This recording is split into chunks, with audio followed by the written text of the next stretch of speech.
नमस्कार मित्रांनो, ठरलं तर मग या आजच्या भागामध्ये आपण बघणार आहोत की सायली ही विमलला थालीपीठ कसे बनवायचे ते सांगत असते। तर इकडे अर्जुन हा सायलीला फोन लावण्याचा प्रयत्न करत असतो, मात्र सायलीचा फोन हा रूममध्ये असतो, त्यामुळे सायली काही फोन घेत नसते। तर अर्जुन खूप वैतागतो आणि चैतन्यला म्हणत असतो की मिसेस सायली फोन का उचलत नाही ते समजत नाही आणि फोन काही घरामध्ये ठेवण्याचा शोपीस आहे की काय। तेव्हा चैतन्य म्हणतो की अरे मिसेस सायली फोन उचलत नाही म्हणून तू इतका रिॲक्ट का होतो। तर अर्जुन म्हणतो की थांब आता मी मम्मालाच फोन लावतो, म्हणून अर्जुन हा कल्पनाला फोन लावतो। तेव्हा कल्पना फोन उचलते तेव्हा लगेच अर्जुन म्हणत असतो की मिसेस, आणि पुन्हा तो मम्माला म्हणतो की अगं आई मी ना चैतन्यबरोबर हा बोलत होतो, त्यामुळे तो पुन्हा विचारतो की मिसेस सायली कुठे आहे। नंतर म्हणतो की सायली कुठे आहे। तेव्हा चैतन्य तर हसत असतो आणि कल्पना म्हणत असते की अरे मगाशी ती किचनमध्ये होती आणि आत्तासुद्धा तेथेच असेल। कल्पना म्हणते की थांब मी किचनमध्ये जाते आणि हा मोबाईलच तिच्याकडे देते। तेव्हा कल्पना बाहेर येते तर सायली इकडे विमलला सांगत असते ते की आश्रमात असताना आम्हाला सर्वांना थालीपीठ इतके आवडायचे, तर मुलं ही मला म्हणायचे की सायली ताई तू आज साबुदाणा घालायचंच विसर, म्हणजे आम्हाला नक्की थालीपीठं खायला भेटतील। तेव्हा विमल विचारत असते की आश्रमामध्ये असताना सर्वजण उपवास पकडायचे का। तेवढ्यात कल्पना ही फोन घेऊन आलेली असते आणि हे बघ तुझी बायको येतेच आहे किचनमध्ये, काम करता करता विमलबरोबर गप्पा करते। तेव्हा मात्र लगेच कल्पना म्हणत असते की सायली धर हा फोन, कारण तुझ्या नवऱ्याला तुझ्याबरोबर अर्जंट बोलायचे, त्याचा जीव पारासा खालीवर झालेला आहे। तर सायलीला हसू येते, सायली फोन घेते, हॅलो बोलते। तर अर्जुन म्हणतो की मिसेस सायली तुम्हाला का समजत नाही, मी तुम्हाला 10-15 फोन केले पण तुम्ही एकही कॉल माझा रिसीव का केला नाही, तुम्ही बाहेर आहात का कुठे आहात मला कसे समजणार। तेव्हा अर्जुन मात्र खूप चिडलेला असतो। सायली विचारते की इतके कॉल का केले सर तुम्ही। तेव्हा अर्जुन हा म्हणतो की तुमची काळजी वाटत होती आणि तुम्ही मला न विचारता कुठे बाहेर गेला तर काय करायचे।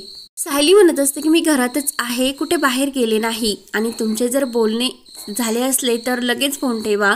तर सायली ही अर्जुनवर रागवते आणि विमल आणि कल्पनाला मात्र हसू येते। अर्जुन म्हणतो की माझा फोन चक्क कट केला। तर चैतन्य हा अर्जुनला चिडवण्यासाठी म्हणतो की अर्जुन सुभेदार यांचा फोन म्हणजे त्यांच्या बायकोनेच कट केला मिसेस सायलीने, म्हणून तो अर्जुनची खूप गंमत उडत असतो।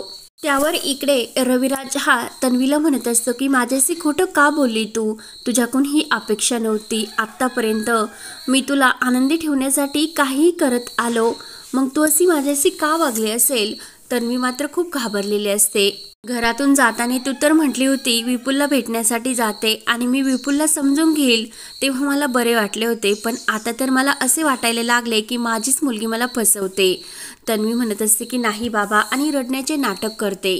तन्वी म्हणत असते की मी अशी लपून छपून फक्त अस्मितालाच भेटण्यासाठी आले होते आणि सुभेदार फॅमिलीतली कोणत्याही व्यक्तीला तुम्हाला न विचारता भेटले हे तुम्हाला नाही आवडणार, म्हणून मला माफ करा, माझी चूक झाली। तर रविराज म्हणत असतो की नाहीच आवडणार मला, तर अस्मिता ही बघतच असते। तर लगेच विपुल पुढे येतो आणि रविराजला म्हणत असतो की काका काही झाले तरी मला माफ करा, कारण मला तन्वीला असे रडताना नाही बघूशी वाटत, तुम्ही तिच्याकडून जी काही चूक झाली असेल ती सोडून द्या, पण तन्वीला असे रडू नका। तन्वी मात्र ही विपुलकडे बघत मनात म्हणत असते की तुला आता काका काका वाचवा हे कसे करायला लावते ते तू बघतच राहा। तर रविराज म्हणत असतो की विपुल खरंच तन्वीची तुला खूप काळजी आहे, ते बघून मला खूप छान वाटले। तर लगेच रविराज म्हणत असतो की चल तन्वी आता घरी जाऊयात। तन्वी म्हणत असते की तुम्ही पुढे व्हा, मी पर्स घेऊन आलेच, म्हणून रविराज आणि विपुल तिथून जायला निघतात। तर तन्वी ही अस्मिताजवळ बॅग घेण्यासाठी येते आणि ती अस्मिताला म्हणत असते की आपला मोबाईलचा जो काही प्लॅन आहे ना तो म्हणजे चालू कर, मी तुला नंतर जे काही बोलायचे ते बोलते, असे बोलून प्रिया तिथून निघून जाते। त्यानंतर अस्मिता ही चोरून पावलाने घरी येते आणि प्रिया सायलीने मात्र ते सर्व बघितलेले असते की अस्मिता ताई इतक्या चोरून घरात का शिरल्या। तेव्हा मात्र सायलीला थोडासा संशय आलेला असतो।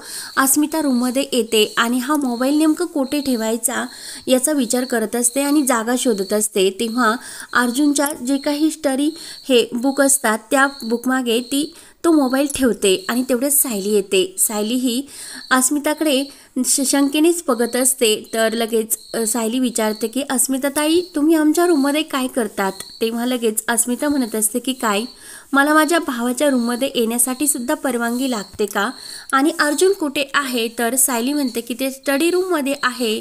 तर अस्मिता म्हणते की मी तिथेच त्याच्याबरोबर जाऊन बोलते, कारण मला सकाळी त्याला काय उत्तर द्यायचे होते हे आठवले. तर अस्मिता बाहेर जाते. सायली विचार करत असते की अस्मिताताई इतके विचित्र का वागतात ते समजत नाही.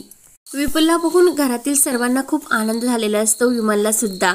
तेव्हा लगेच रविराज म्हणत असतो की विमल आज आपल्या इथे जेवायलाच थांबणार, कारण मला आज खूप आनंद झालेला आहे. कारण एखादा बापानंतर त्याची मुलीची काळजी घेण्यासाठी कुणीतरी हात पुढे करतो, म्हणजे तिची काळजी घेणारं आहे असे जेव्हा समाधान भेटते तेव्हा खरंच आनंद होतो. आणि विपुलला खरंच आपल्या तन्वीची खूप काळजी आहे. तर विमल म्हणते की हो, आम्हाला सुद्धा तन्वीची काळजी आहे. तर नागराज म्हणतो की विमल, अरे दादा हा विपुलबद्दल बोलतो, तुझ्याबद्दल नाही. तर तन्वी मात्र मनात विचार करत असते की रविराज हा विपुलच्या नादामध्ये मी त्याच्याशी खोटं बोलले हे मात्र विसरून गेला वाटतं.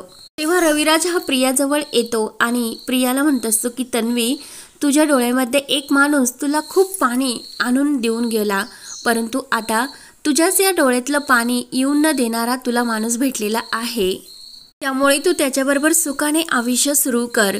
तर लगेच तन्वीला काय उत्तर द्यावे ते समजत नाही.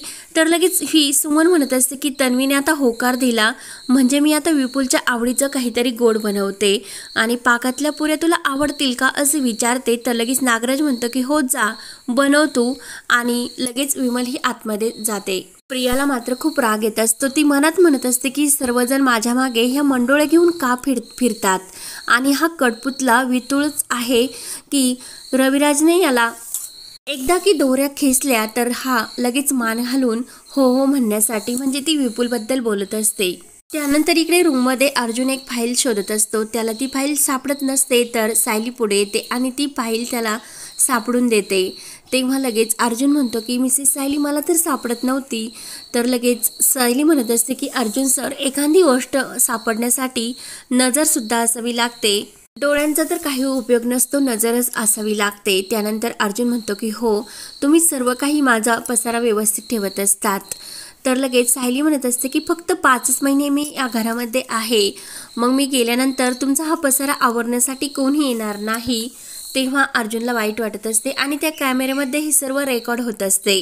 सायली म्हणते की जोपर्यंत मी या घरामध्ये आहे तोपर्यंत तुमच्या वस्तू कुठे जाणार नाही, पण मी गेल्यानंतर काही सांगता येत नाही. अर्जुन म्हणतो की झाले का, तुमचे कॉन्ट्रॅक्ट सुरू झाले का.